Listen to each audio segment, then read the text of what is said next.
Are you familiar with Brazilian Jiu-Jitsu? Not really. Okay. Have you seen you've seen like judo and wrestling and those kinds Yes. of things?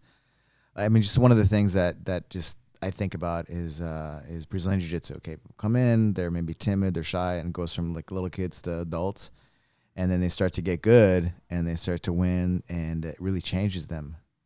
It really changes them forever, like completely, like Okay. the blueprint or, I mean, whatever things that they had put in their head, negative or whatever, the nonsense, and it changes them forever. So I'm always like, how does that happen? How does that work?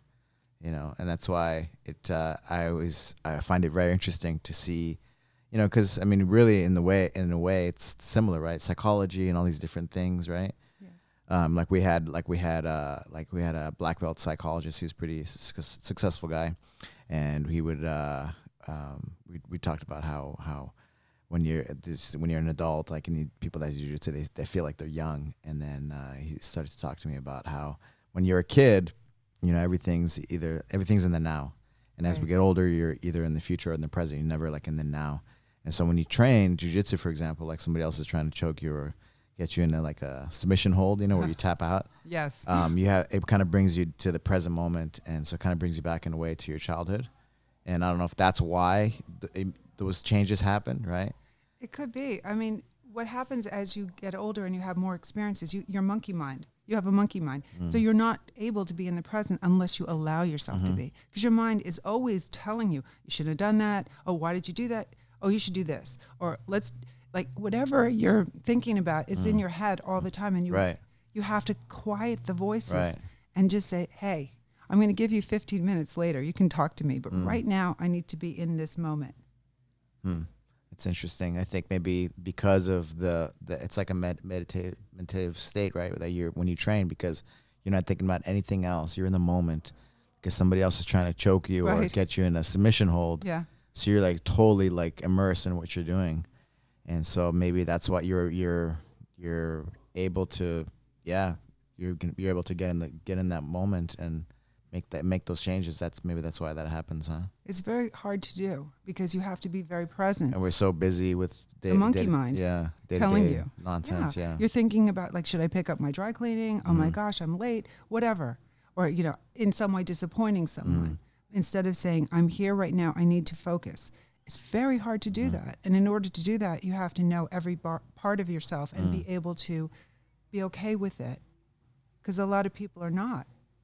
I think the physical aspect, which is what you do, has to be combined with the mental aspect, which is what I do. And there has to be a meeting there where you allow yourself to be there, to be here now, which is an old thing from the 60s. They used to have the Baba Ram Dass who would be here now.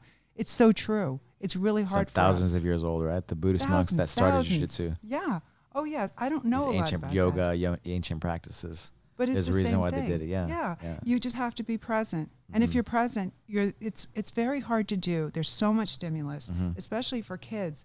I thought when I first started doing this that I would have people like me who wanted to reinvent themselves, who had a career for 40 years and just decided to reinvent themselves.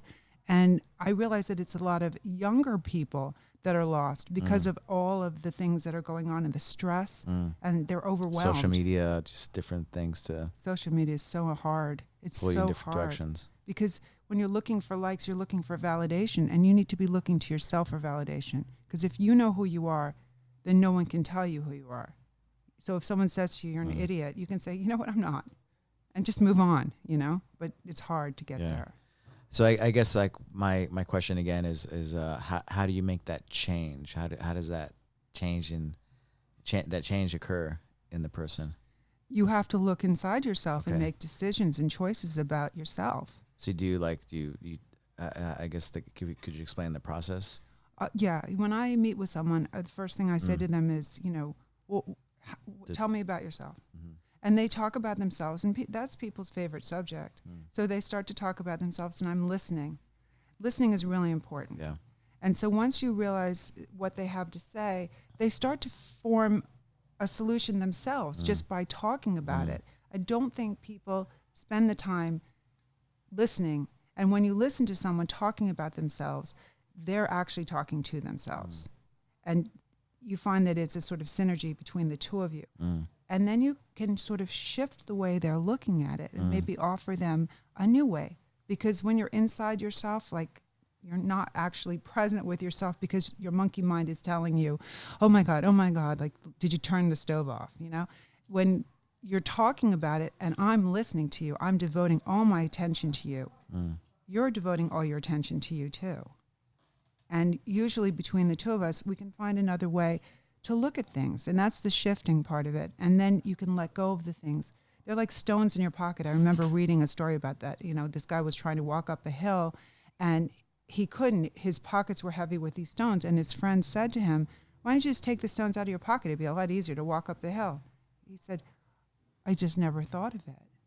And then he took the stones out, and every time he took one out, he was able to walk lighter and he reached the top of the hill. But I think it's a matter of paying attention to who you are. And that way you can decide.